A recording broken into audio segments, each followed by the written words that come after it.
Prinsipyong subsidiarity. Kabutihang kanlahan ay ating isipin. Pagkakaisa ng lipunan ay dapat taglingin.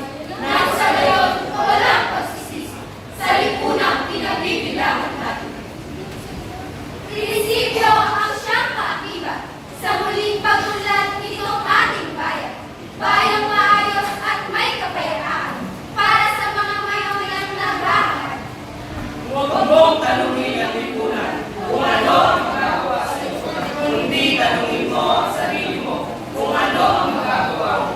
Ang magbabago ay magmumula sa iyo na siyang hanapay sa pagdad nito. Pagmamahal at sipagan ay pailan para na rin sa kapaligiran natin. Tapon dito, tapon doon na siyang kinikilos ng marami. Ang ganitong pag-uugali ay dapat mabuhay. Malaya kang kumilos ng karapat-dapat kung may prinsipyo sa puso't isipan. Nang sa gayon walang masasaktan. Magsilbing modelo para sa lipunan. Prinsipyo, Prinsipyo ay pagmamahal. Pagmamahal